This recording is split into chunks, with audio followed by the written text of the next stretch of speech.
Mesdames et messieurs, The greatest festival of our contemporary society, the Olympic Games, is about to begin.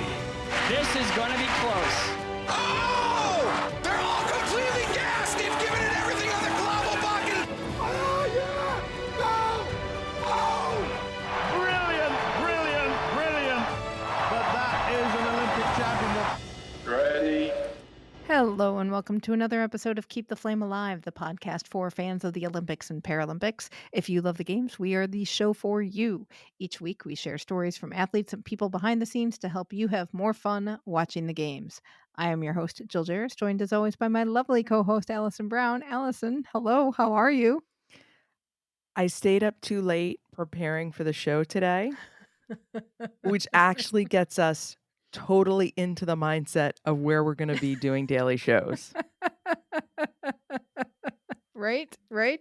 We are getting close to 1 year to go to Paris, which means Allison and I need to start exercising those daily show muscles and getting to talk about that. So, as we are about halfway through our year of Seoul 1988, we wanted to take a look at the full opening ceremonies and see how it was and how it compares to more recent games and what is planned for Paris. Let me put the music on here. Get us in the mood.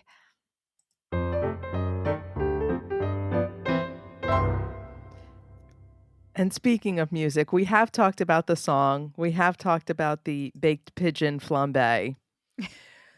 Which I'm not convinced. I think that's a media thing. I mean, I think maybe one or two pigeons or doves got a little toasted in that cauldron, but I'm not sure like most of them went up in flames. Right. So we have touched on a few things of the opening ceremony, but we're going full hog as if we're seeing this for the first time. And I have to say, there were huge sections of it I did not remember. So gosh. felt like it was seeing it for the first time. And I did not know you could have so many different people forming different formations on a field for that long. This was a very low-tech ceremony. You know, this is just on the field with the track. This was before they did the floors. This is before they had fireworks. It was during the day. Well, I did some research on that. You know why it was during the day? So it could be on in the US in prime time on Friday night. So this ceremony was on Saturday morning at like 10:30. And that made it very odd.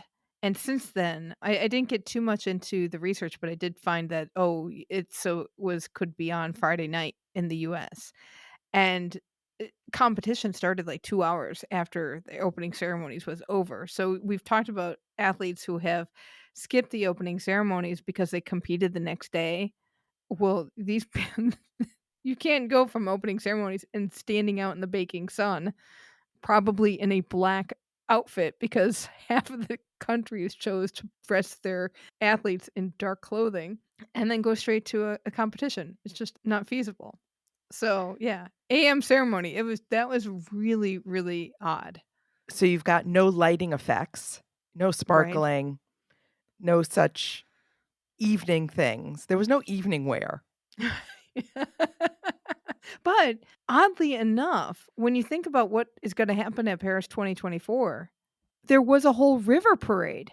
Yeah, so just like they do now, this probably was one of the first. They had sort of an intro movie with a river parade, so it made sense. And people singing on the river, which was a little odd. Right. Well, they were all performers. All the performers were coming in on boats throughout the river. Hidori, the mascot, was water skiing. Yes, I felt really bad for him because all I kept thinking was, if that guy goes down, he is going to sink like a log in that costume. Did we lose any Hidoris to the river? Because later we had 475 Hidoris coming out, and that was terrifying as well. You know, it was. And the Hidori costume, and also very terrifying. So we start with this river parade. They go to the stadium, and that's when we get the drumming. You know, I love a good drum section. And it looked like it was all women, or mostly women. Mm-hmm. And not only did they drum, they were drumming backwards. They were drumming not looking. Like they would be drumming sideways but looking forward. I'm like, these girls got skills.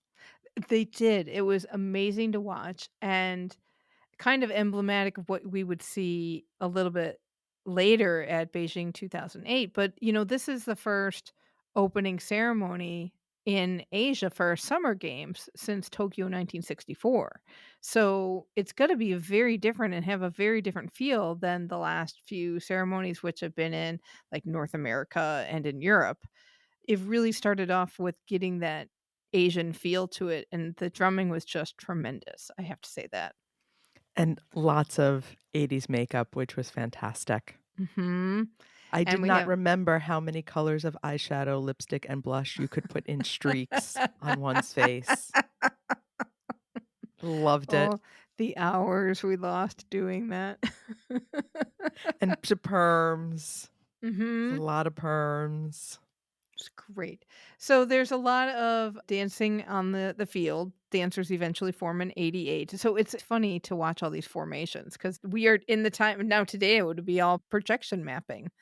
Right, like I said, it was very low tech, and they managed to make flowers and different symbols and words in English and words in Korean, and it was fun up to a point. Once we hit like hour 3 of this, I'm saying, I have seen enough formations. This is like one of those marching band competitions, if you're like a marching band parent and you have to go and watch the competitions and it just goes on for hours and you're saying to yourself, how many formations can I make with human bodies? Well, I was surprised that I thought it was just going to be the beginning. And I wondered, well, where are all these extra performers that are coming in that were on the river parade? Here And they then we found out come. they came at the end too. But Parade of Nations, wow. There were some themes in clothing. There were some themes. I have 4 themes. Okay. Okay, so Let's see if we can understand. my 4 themes was where you had the traditional costume, Mhm. Swaziland, Lesotho, they included some of those. You had the tracksuit. Mhm. Okay, then you had the smooth criminal, which Bulgaria was the best example of this. It's the sort of loose, double-breasted suit with fedora, right? And then my final one was high school principal, and that's sort of the midi skirt with oversized sweater and white pumps. Yes, I felt bad for everybody who was stuck in a sweater. A lot of sweaters. I forgot what that boxy blazer looked like. Especially somebody had it like it might have been Switzerland who had a really pronounced shoulder pad in those boxy blazers, those boxy double-breasted blazers. Lots of black and khaki and cream and white. And, you're in the middle of the day and it's September, so it's still gonna be pretty warm, I'm guessing. And these poor athletes and officials are standing out there in, like, dark suits with some very boring stuff. Lots of oversized cardigans. Mhm. The women had these light blue cardigans and white skirts, and it was, oh dear, what sort of Mormon convention was happening there? It was not good. But I do have sort of an honorary mention for another category of which there was only 2. Okay. Norway and Canada apparently are ice cream salesmen. Red bow ties with these sort of white shirts and these odd little caps. And then Canada had Frisbees, which they decided to start throwing out into the audience. Did somebody lose an eye because of a Canadian Frisbee? That's what I really wanna know. One more category I would add along with your native dress, best examples were Mongolia. Yes, With capes and Speedos. yes, that was incredible. And before Peter Tafua, there was a woman flag bearer at Seoul 1988 who was also slicked up. I mean, she had a full-on native costume that had like a coconut kind of belt, but her top was covered. But boy, her shoulders were all oiled up.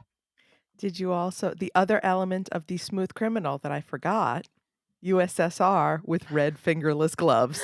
I was just gonna say, I hope you're saying the red fingerless gloves.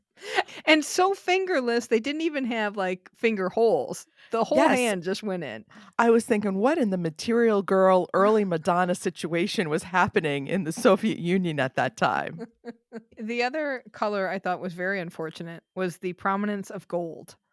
Yellowish, goldish, goldenrod. Australia the women got stuck in these all gold dresses with big long jackets on. It was not pretty. I think you're being kind calling them golds because my note in Australia is these poor women look like mustard jars. They did look like mustard jars. One other sighting, did you notice that with Thailand, Miss Universe!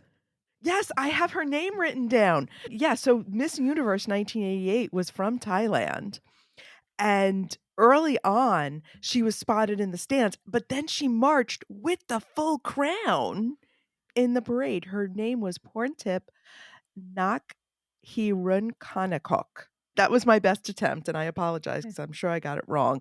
But yes, and interestingly enough, in the 1988 Miss Universe pageant, Miss Korea was the first runner-up. So Miss Universe from Thailand took her life in her hands, marching through Korea because, someone could have just taken that crown and said, no, it is ours. Well, she did bring a lot of sparkle to the brown uniforms of Thailand. I will say that. And she had the wave down. She knew what she was doing when she was waving. Any other parade of nations? No, I just thought it was very odd that they then said athletes march out. It's the only time I've ever seen that. So they put them on the field and then they sent them away. And it was kind of like, we're done with you. Go away. Yeah, it was really interesting because the athletes did come on the field. There was a lot of backup. It really felt like when you were watching, they wanted to announce the countries as quickly as possible. And they got kind of bunched up and it was hard to tell who was who at sometimes. And then with the replay, I'm grateful that the replays exist, but there's no commentary. So there's not much else to go on. So the athletes are on the field for the opening remarks from the organizing committee from Juan Antonio Samaranch and the president opening the games, and they bring out the flag. Then it's time for the torch to come in. And I gotta say, those opening remarks were short.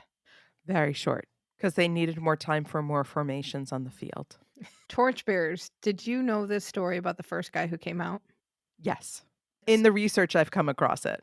Great story. The first person out into the stadium is Song Ki-chung, who was gold medalist in 1936 for the marathon. And in 1936, Japan was occupying Korea at the time, and they forced all the athletes to compete under the Japanese flag. And when he won and they played the Japanese anthem, he bowed his head and refused to acknowledge it and told reporters he was ashamed he had to run for Japan. So for him to get to run in the opening ceremony with the torch under the Korean flag, big deal. He was a big man. And it seemed like the crowd understood in the way that they responded to when his name was announced, which is amazing. And then we have the bird fry. Yes, and then we had the bird fry because they passed the torch off to Lim Chun-a, and I believe, from what I understood, she was at the Pan Asian Games because she is not showing up in Olympedia, where we get a lot of our athlete information. Then she passes it to 3 igniters who represent sport, academics, and artistic endeavors, and those were Chung Sung-man, Kim Won-tak, and Sung Mi-chu. They are on this platform, and it's like an elevator platform that rises up to the cauldron, which is on a big stick in the stadium, not above the stadium yet, but that's where all the birds are resting, and they ignite the torch, they ignite the birds. And when we did the Seoul moment, talking about, specifically talking about the cauldron, those torches were very smoky. So I guess it's whatever fuel that they were burning was extremely smoky. And most of the birds got the hint to get out of the way. But then some of them came back. I guess the cauldron was very comfy. But I think it was only the birds on the far side of the cauldron. Because even after the cauldron was lit, you saw some birds flying away. But on the back side of the cauldron, away from the camera, it did look like we had a little bit of a flambe dove. But not too many, No, I hope. Not. But I think that was something that you saw it and went, oh, and then maybe quick cutaway. Yes, exactly. Then we finish up with all of our oaths and the athletes march out and we are back to the show. And first up we have parachuting into the stadium. I was so concerned about those because there was a lot. I mean, there were a couple of dozen jumpers and they all had to land in the stadium and not get tangled up. And they all had additional fabric that they were carrying. So not only did they have their parachute silks, they had almost a scarf coming off of the back of the parachute. It was very beautiful and very dramatic. And I'm sure in the stadium was super cool, but that's a good way to kill a parachuter. The other Well, they thing are that pros. it's true. The other thing that we didn't comment is there was a lot of ring formations made. Mm-hmm. Yes. So we they also did had it in the air. skydivers. Yeah. Right. The skydivers did it in the air. They did it on the ground. Lots of dancers did different rings. So they did the rings in many formations and ways. And then we get back from modern times, we go back to traditional Korean stuff and do a Hwakwon dance. Sometimes they would show the scoreboard and the Jumbotron that would announce what this was. So we know what the different segments were, not consistent all the way throughout the show. Not surprised that it was, but this is what I could kind of make out. Beautiful costumes in this number. These traditional hanbok dresses with sleeves that had very arms that draped to the floor. They're carrying beautiful streamers, a lot of formations, ends up in a flower. Very nice. I thought that was a very cool one. Then it dissolves to this, I don't know what it was, but all these dancers come out with big giant masks on long poles that were animal heads or freaky heads and monsters, and I don't know what was going on. And then they had big freaky heads on the stadium roof too. In balloons. And that was another big thing. There were a lot of balloons.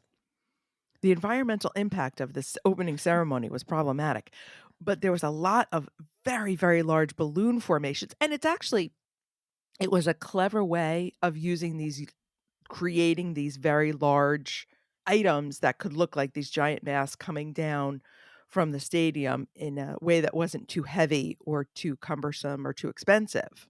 But you know what you didn't see? What? Dragons.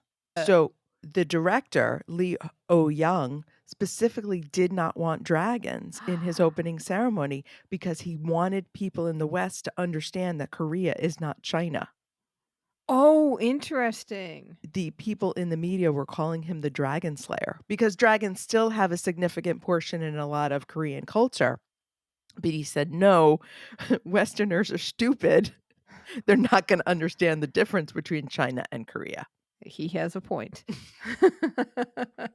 I don't know what the lore and the folklore is around the freaky heads, but I really wanted a guidebook for that one. Because it was obviously something very important. Well, I think it probably goes back to puppetry, and there's a tradition of theatrical puppetry, and probably folklore. A lot of those characters were folk characters. Next up, we had a Taekwondo demonstration. It went on forever. It was cool in the stadium, probably. This did not fly on TV. Well, everyone was white. They're obviously dressed in white because that's their uniforms. And they did a pumse, which is their form. So if you remember, like when karate was at Tokyo 2020, they had the form competition called kata. So pumse are Taekwondo forms. So they did a lot of those. And then they had the board kicking. So boards are flying everywhere. The people are jumping over each other, lifting people up to do like 2-story kicks. I thought it was cool. I know he thought it went on forever, but it was cool. And also the sound during the board kicking just sounded like screaming. And I realized it was just like one long excessive scream to me. And I realized it was distinctive. You know, each person was doing whatever sound that they make when you crash a board. But this was definitely prior to we are designing opening ceremonies for television. You can see such a difference because this must have been incredible in person. And on TV, it was just boring. Okay, now we've got one of those iconic segments that everybody talked about where the lone little boy rolling a hoop comes and rolls his hoop to the center of the field, waves to everybody, and then continues rolling his hoop. Because you have to have the single child in every opening ceremony. They will not allow the Olympics to open until you have some single child doing some sporting activity and everyone can clap for him. Right. It's the hope of the world right there on this poor guy. So. And then after that kid shows up, that is when the show goes off the rails. Then we have all these other kids come up in the new Sprouts segment. Little girls have the cute yellow dresses. I guess they're supposed to be flowers. Was that? I don't know, but they were also this mustard yellow goldenrod frilly dresses, boys in little blue shorts and white top kind of thing. And they do little school dances and jump rope and clap hands and stuff like that. But And pinwheels. yes, lots of pinwheels, lots of formations. They make a And giant pinwheel with their selves. when they get cleared off the field, it looks like we're going to go slay the dragon. But it wasn't a dragon because there's no dragons in this show. Which was a surprise to me because I could not figure out what these guys were riding. They had guys riding these giant rope snakes. I thought they were supposed to be boats. Oh, because they had like lots of people on either side carrying poles, right? Like you would have people row boats back in the day. I thought it was supposed to be a traditional boat. Could be. I don't know. It was blue versus red. And As then it should be. And then they were doing, I thought it was a fight.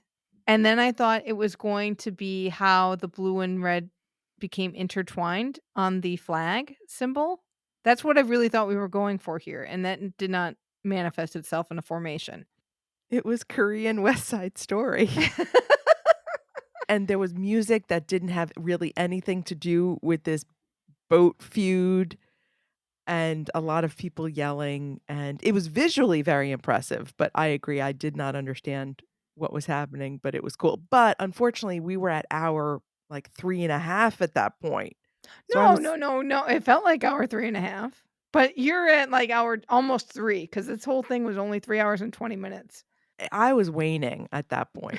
So I was like, sure, there are people boats coming and fighting with each other in the middle of the track field. That makes perfect sense at this point. And then we switch back from the traditional to the modern with our pop music portion. It did feel so disjointed. And we have these children. Let's have the children segment. Okay, let's go back to something traditional because we had this really cool idea that somebody came up with. And then we got to go out with our pop music and our song that you talked about as well. Koreana hand in hand. And seeing the entire opening ceremonies, this segment was so gonzo. It just, like you said, it kind of came out of nowhere. It kind of didn't really fit in with all these wonderful traditional elements. And I thought it was off the rails when I first just watched that segment when I was talking about the song. But to see it integrated in the show, there was this fever dream of mascots. There was 100 Hidoris coming out, also accompanied by previous mascots. Yes, I said every mascot is there. In and then multiple. you realized, yes, and then you realized there were only 5 mascots at that point total for summer games. And they all looked very sad. I mean, I don't know if these were original costumes coming out, but the Hidori costume, poor Hidori, did look a little sad. He did look a bit like a dime store Tony the Tiger. And Sam the Eagle was a little crooked. And it was... And I really had to think about Anouk, the beaver, because I couldn't figure out what that big brown blob was. From 76. And then they had all these people doing square dancing. Yes, it was the One World segment. So they had people from around the world come for this segment. They had, yes, American square dancers. They had another culture where they danced on stilts and women played accordions. And I don't know what all else was there, but it was kind of mind-blowing that they had so many people and so many different things. And I don't even know where to begin because I'm still back on the what is that aerobic outfit that they are having on the stage with Koreana? And there were these poor women in full-on like shiny lycra spandex. But they did have the Let's Get Physical headband across the forehead. Yes. And then they had that singlet under their whole leotard legging get up and they're waving pom-poms all over the place, getting their caught in their permed hair. One of the things I love about opening ceremonies is when elements of the opening ceremony could happen only in that time and place. Like when you pull out things from the opening ceremony, you could say, oh, that's got to be from Korea. That has to be from Canada. And everything before that point was low tech, yes, and clearly Korean, but this was so late 80s. And I was in a fever dream. I thought I might have I thought I might have had a bit of bad tea. I didn't know what was happening, but I did get pepped up again after I was waning a bit on the no dragon fight going on. And Well, then it's just over. That's always the worst part. And we experienced this when we were in Beijing. Even sitting live, the announcer comes on and says, this is the end. And I'm like, I don't know. It didn't feel like the end, and it should have, because Jane Fonda and Olivia Newton-John had showed up in their leotards and sung to me with their perms. And I should have known that that was the end. But and I think it was the lack of fireworks. Right. You could hear like pops that sounded like may have been fireworks, but because it was during the day, they couldn't do anything. I hope going forward that everyone takes a page from Beijing and does shorten it up. I think this would have been much more effective if we had cut out 2 segments. Could have been, but I wonder if it's an element of you want your money's worth too. And you think about a primetime show would have been 3 hours long. So do we have to keep our show right around then? Although Atlanta, looking at you, 4 hours. I mean, when YouTube was promoting the other ones to watch, I'm like 4 hours for Atlanta. That 100-year celebration ain't worth another hour of stuff, although probably. And of course, the Parade of Nations does get longer after this point. We've hit the maximum. There's over 11,000 athletes. Every time it's more NOCs than ever before, but it's slow. Can we figure out a way to speed that up? And apparently Paris has had, because we're just throwing everybody on a boat. I guess so. I'm very curious as to how long that will take and how they will be announced, because it'll be interesting to hear from athletes who have been to pre-2020 Olympics. And they always talk about that when you come out of the tunnel and everybody is cheering for you. Will it just be one solid state cheering for half an hour because they're going down such a long stretch of river? Or when do you get that moment? Or do you even get that moment because you're all in this together and you don't have the whole United States? Where do they announce the countries? Right. And do they then get off the boat and go into the stadium? We haven't gotten the details yet as to where things are going to happen. Where are we going to have the cauldron? Where are we going to have the oaths taken? Where is the show going to be? Or is it going to be in multiple spots? Because now it's really produced for television, and the experience of the attendee is secondary. It'll be interesting. It'll be interesting to see how much the attendee experience will differ from the viewer experience. We'll have to see. But this was a fun little walk down memory lane. Did you have a 1988 perm? I did. Yes. Okay, so did I. We'll post some pictures. I had my 1988 perm in probably 1989, 1990, but yeah.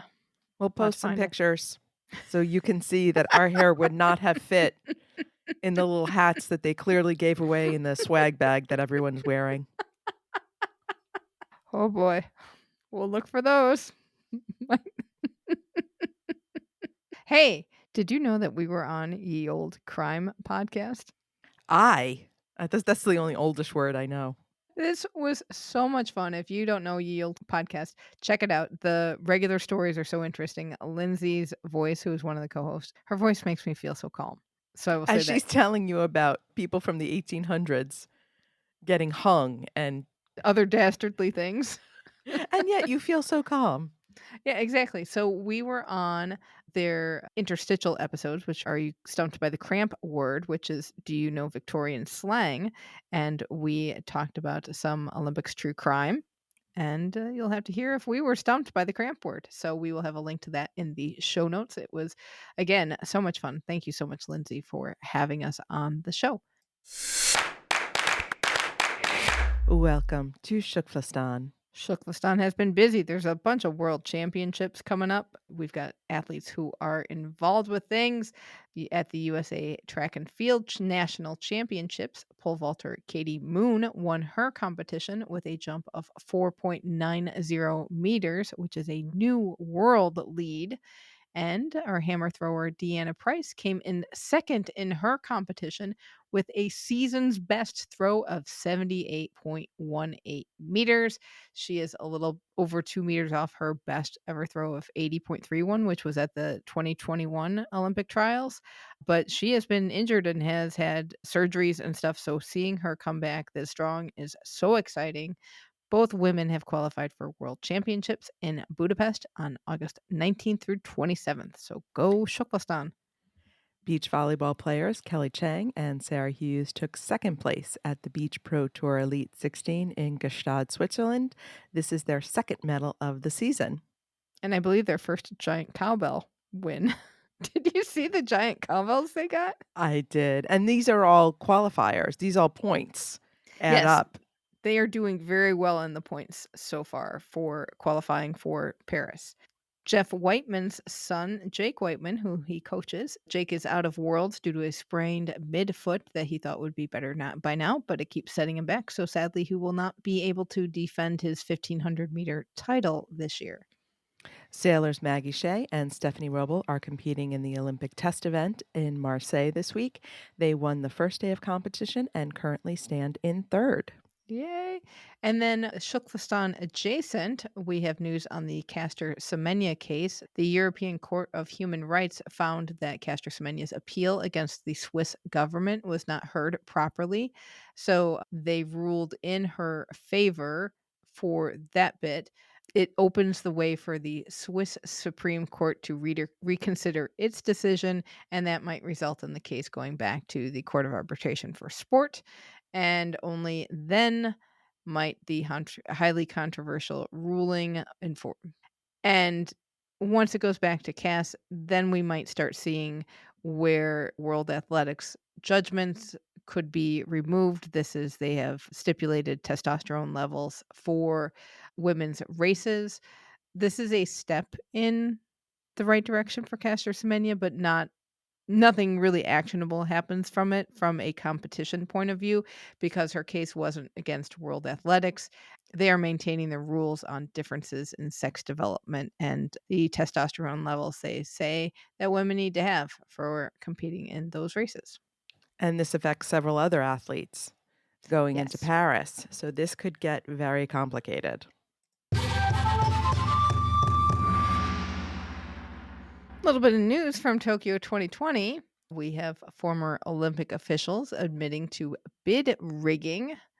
And the problem here, lots of controversy and scandal coming back from Tokyo's bid and also how they organized the games a little bit. So companies that won the bids to run test events were just given contracts to run the competitions during the Olympics. And the organizing committee and people involved with this, they were supposed to have a bid process to run the test events, a bid process to run the games. They didn't put that bid process in for the games competitions because they said it was too expensive and time consuming, which in one sense I totally get. But in the other sense, you needed to have a tender and a contract for both the test events and the games at once to make that fair. And Milan Cortina is running into a similar problem. They've got new tenders coming out for the biathlon event, the biathlon venue, because the first time around might not have been so much on the up and up. So, shocking. We've got corruption. Right. So, not great news, but wanted to let you know if you have seen something in the news lately, that's what we got going on there.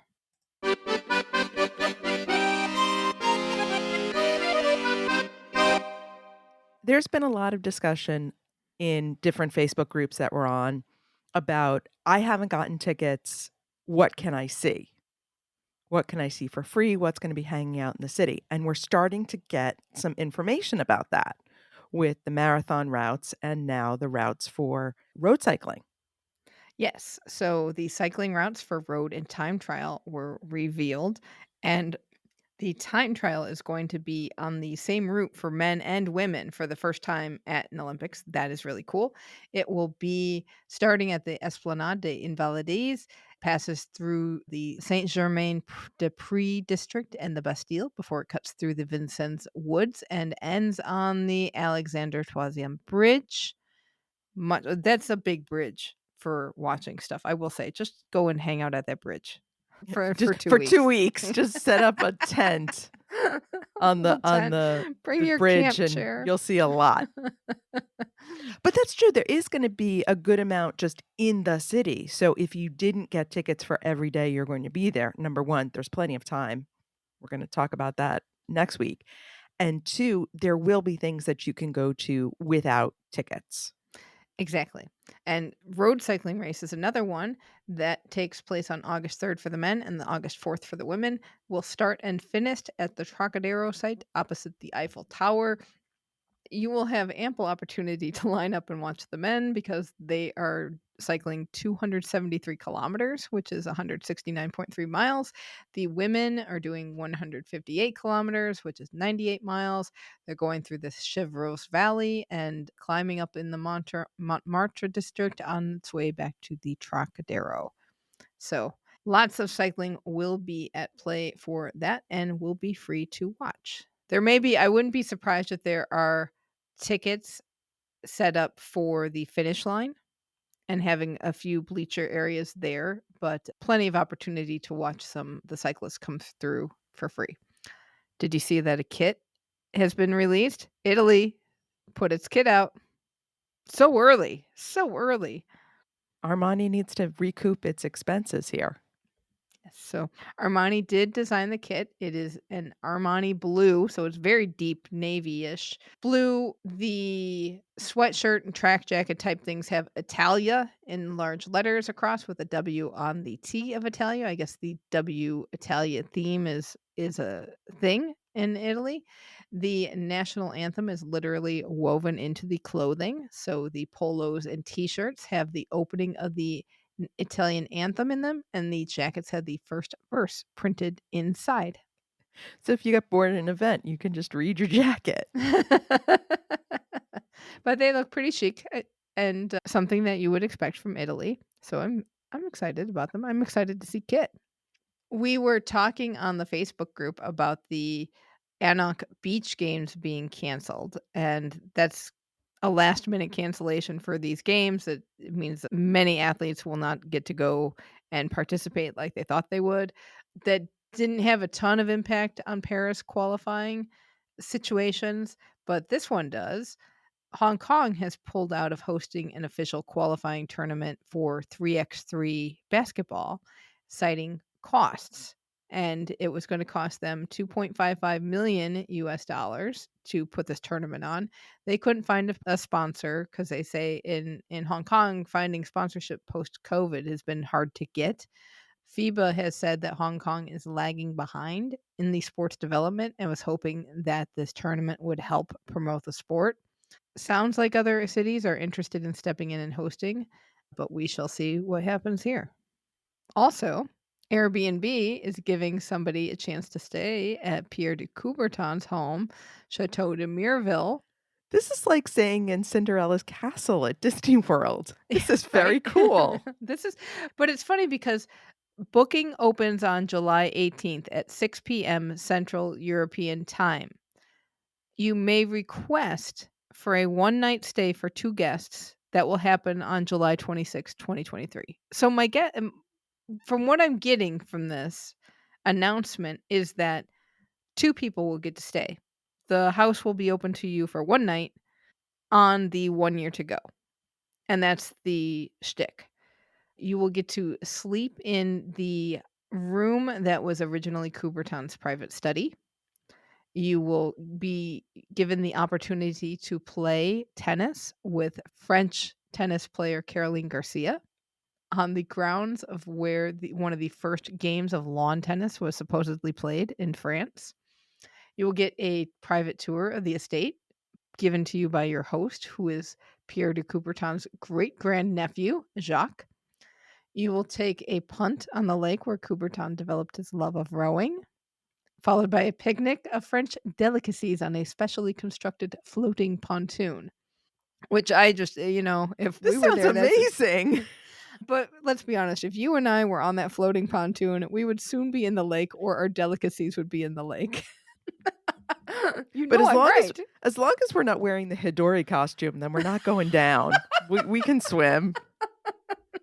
You will be immersed into the origins of the Olympics, including exclusive access to the historic memorabilia, such as his Coubertin's 1892 Olympic Manifesto, the document that shows the rings as he sketched them for the very first time, and an original ticket from France's first games in 1900. As well as you will receive a selection of items from the very latest IOC Olympic collection named in honor of Pierre de Coubertin. As long as we're not immersed in the lake, I'm all for it. I would be all for this too, but and you have to agree that there might be media attention during your stay. So if you are the people who get to stay there, you have to agree to be covered by the media as well. Yeah, I don't know what this is beyond you can applications kind of open up for the guest. I don't know if how they are choosing the lucky winners, or even if they're calling them winners, because you do have to pay. You're paying 24 euros for the night, but hey, that's not a bad deal.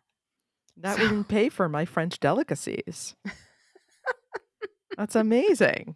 If you apply, let us know, because we would love to hear what this is all about. That's for sure. And that will do it for this week. Let us know your favorite memories from Seoul, or if you were walking hand in hand, like Coriana wants us to do. You can connect with us on Twitter and Instagram. Our handle is @FlameAlivePod. Email us at flamealivepod@gmail.com. You can call or text us at 208-352-6348. That's 208-FLAME-IT. Be sure to join the Keep the Flame Alive podcast group on Facebook. And don't forget to get our weekly newsletter filled with other fun stories about this week's episodes. You can sign up for that at flamealivepod.com. Hey, and if you don't subscribe to that newsletter, you will want to, because Allison puts together some amazing stories that are extra Olympic tidbits and are newsletter only. So be sure to sign up for that. Special thank you to our intern, Annalie Dable, for doing research for this episode. Join us again next week for more stories and news from the world of the Olympics and Paralympics. Thank you so much for listening, and until next time, keep the flame alive.